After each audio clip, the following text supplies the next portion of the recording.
Bonjour, morning brief du 29 janvier 2018. Alors le MASI termine sur une hausse la dernière semaine pleine du mois de janvier.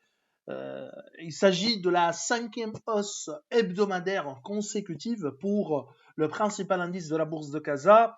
Sur la semaine dernière, le principal indice de la bourse de Casa donc, a enregistré une hausse de 0,46% sur la semaine à 5,02% depuis le début de l'année.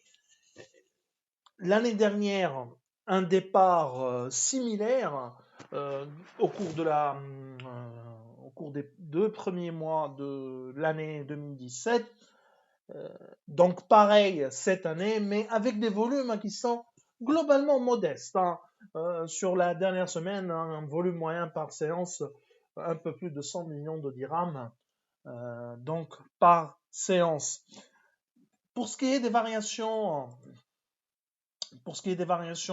sur la semaine, pour la bourse de Casa, il s'agit de ce qu'il faut signaler surtout, c'est qu'on a peu de valeurs pour le moment qui affichent une baisse ou qui accusent une perte depuis le 1er janvier 2018. Pour l'univers Alphamena, il y a seulement 3 valeurs qui accusent une perte. 2 immobilières, RDS, moins 5,29% depuis le début de l'année, BMCE, moins 1,57%, et également Doha, moins 0,3%, qui après un début d'année positif suite à la publication de son nouveau plan de croissance, il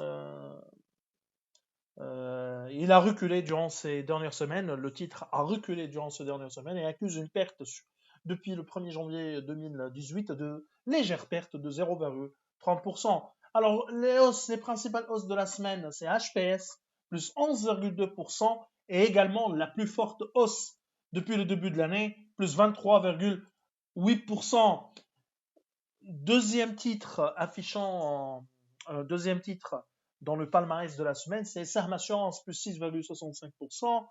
Lafarge Sim, qui reprend des couleurs, de plus 4,88%, alors qu'un début d'année qui était difficile. D'ailleurs, la performance sur l'année year to date, c'est 2,02% de hausse seulement, donc seulement 2,02%. Sonacide, plus 4,41% sur la semaine, et BMCI, plus 4,03% depuis le début de l'année, et c'est la meilleure performance parmi les banques marocaines. Côté baisse sur la semaine, donc Doha qui recule de 8,59%, l'IDEC 5,57% et RDS moins 3,12%, Disway qui lâche 2,89% depuis sur cette semaine. Alors, pour ce qui est de l'actualité, surtout un petit bilan qui a été fait, un bilan de l'économie marocaine qui a été dressé par le ministre des Finances, surtout à retenir comme principaux points, c'est la croissance attendue pour 2017, ou disons réalisée en 2017, est estimée autour de 4,6%, grâce à l'amélioration de la valeur ajoutée de 15,4%. L'année dernière, c'était moins 12,5%. Donc 2018, ce ne sera pas une bonne année en termes de valeur ajoutée agricole. Les activités non agricoles ont également contribué au renforcement de la croissance en 2017. Taux de chômage à 10,6% contre 10,4% en 2016, et ce malgré la création de 89 000 postes d'emploi. Autrement dit, la croissance réalisée est insuffisante pour absorber les nouvelles demandes,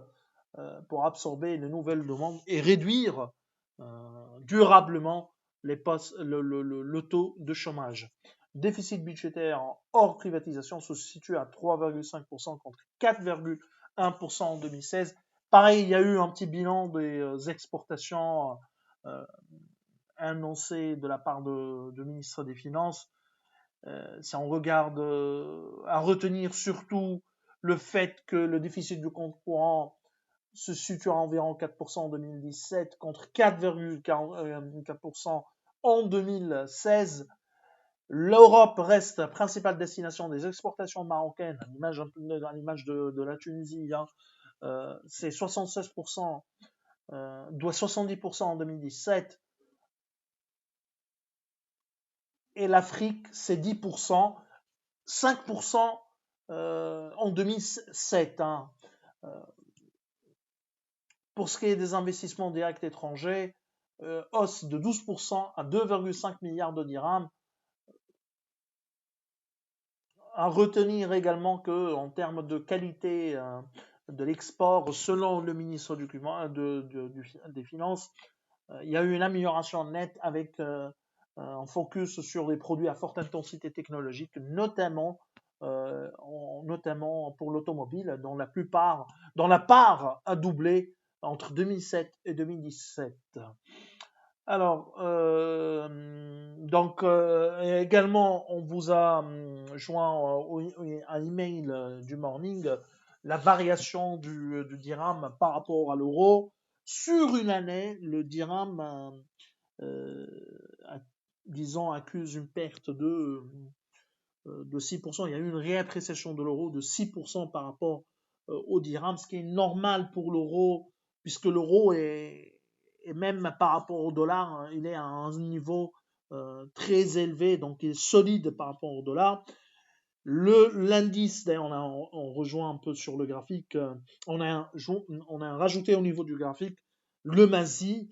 Sur une année, le MASI affiche une hausse de 4,6% contre une appréciation de l'euro de 6,03%. Autrement dit, si on était en investissant en euros, on perd de l'argent sur le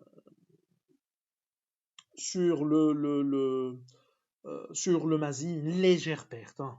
Ce graphique, si on le fait par exemple pour le Tune Index par rapport à l'euro, pareil, la performance serait négative. Alors, je vous souhaite un bon début de semaine. Au revoir, à demain.